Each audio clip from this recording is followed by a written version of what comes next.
पिता ये कभी नहीं चाहता कि मेरी बिटिया बुरे घर में जाए, जितना चाहेगा उतना अच्छा परिवार ढूंढेगा। और जरूरी नहीं है कि आप दामाद को ढूंढने जाए तो कॉलेज, भट्टा, कोल्ड और पेट्रोल पंप हो, गाड़ियां हो, ये न चले, लेकिन लड़का इज्जत वाला होना चाहिए जो आपकी भी इज्जत करे और आपकी बेटी की भी इज्जत करे। दामाद उपहार न देना तो चलेगा, लेकिन दामाद जब आपके दरवाजे पे आए तो ये देख लेना कि उसमें संस्कार हैं या नहीं है। ऐसा दामाद देखिए जो 100 लोगों में नहीं 10 लोगों में बैठ जाए तो आपको अंदर से ऐसा न लगे कि हमारे दामाद में कुछ कमी है। बंधुओं, यहां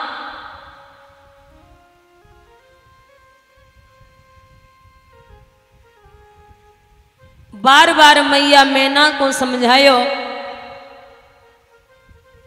बाबा ने सुंदर सा स्वरूप लिया। बारोठी हुई शाम को, सुबह जब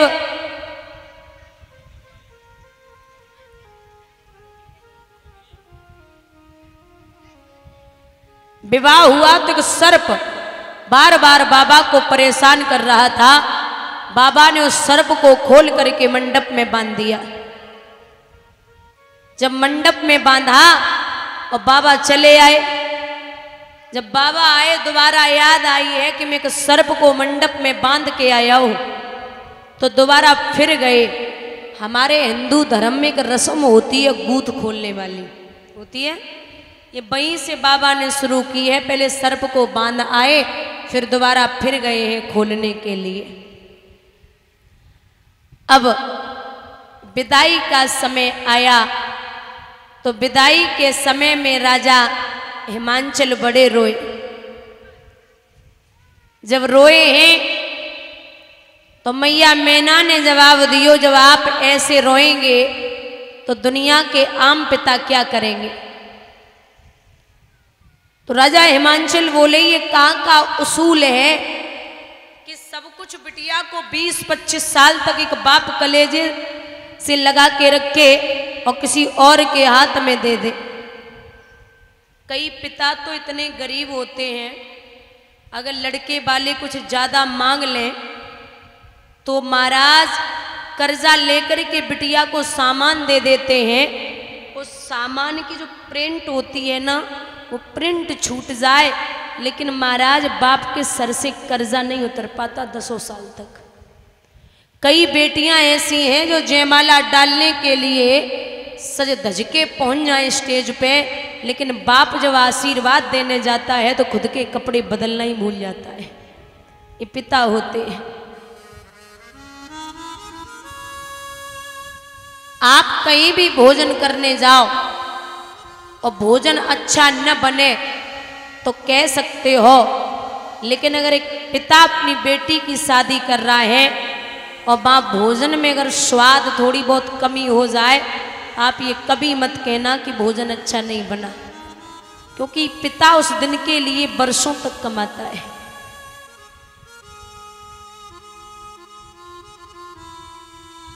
दास दासियां राजा हिमांचल ने नौकर चाकर हीरे मोती सोना चांदी सब दिए। यही दिक्कत है कि आजकल बेटियां पैदा हों, बाप इसलिए परेशान नहीं कि बिटिया हो गई है, बाप इसलिए परेशान है कि जब ये बड़ी होगी तो पैसा कहां से इतना लाऊंगा। क्योंकि दहेज की बीमारी बड़ी खतरनाक है। और मैं हमेशा समझाती हूं कि आप बेटियों को इतना पढ़ाइए, इतना काबिल बनाइए जो दहेज देने की जरूरत न पड़े, और बेटों को इतना पढ़ाइए, इतना काबिल बनाइए जो दहेज लेने की जरूरत न पड़े।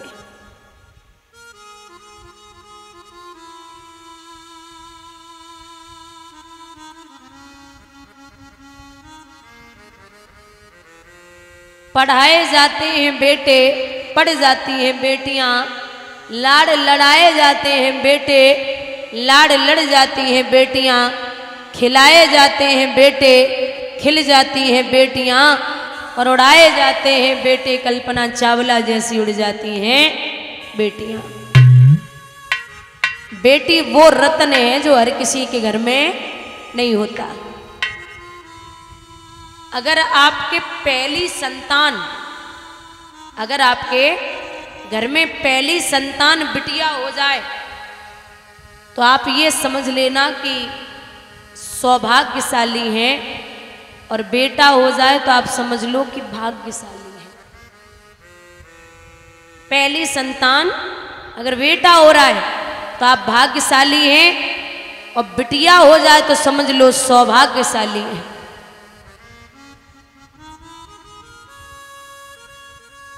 विदा कर रहे हैं राजा हिमांचल। गौरा आंगे धरे न पाव, मुड़े मुड़े देख रही पियर को।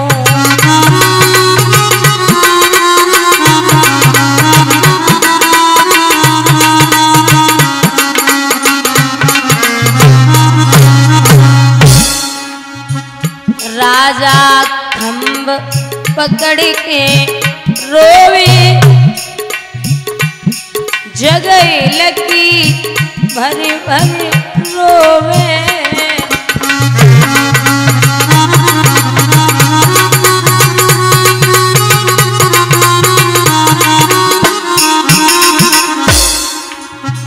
माँ की ममता रोवत जाए, मुड़े मुड़े देख रही पियर को।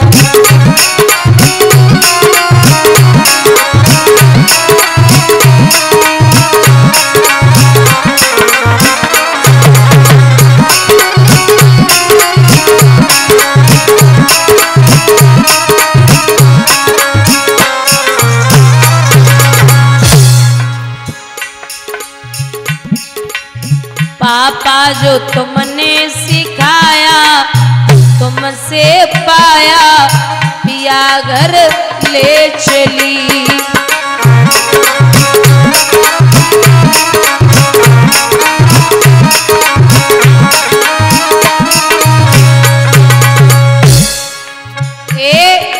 दुनिया की लेके दुआएं, चली घर पर आए तुम्हारी लाडली।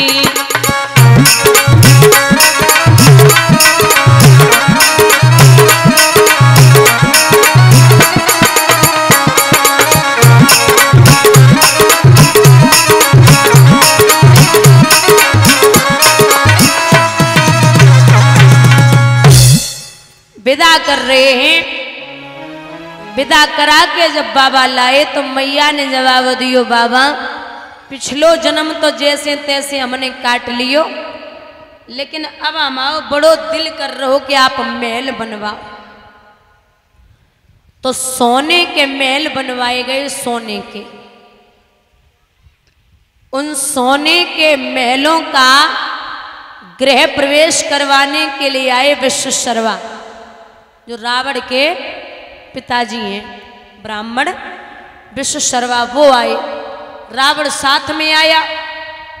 उसने सोने के महलों को देखा तो पूजा पाठ हुई। रावण ने कहा, पिताजी ये सोने के महल बड़े अच्छे हैं। तो बोले क्या करें?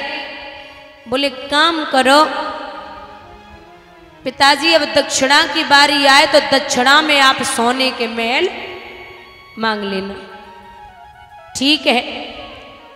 बोले बाबा ने कहा क्या चाहिए दक्षिणा में? बोले सोने के महल।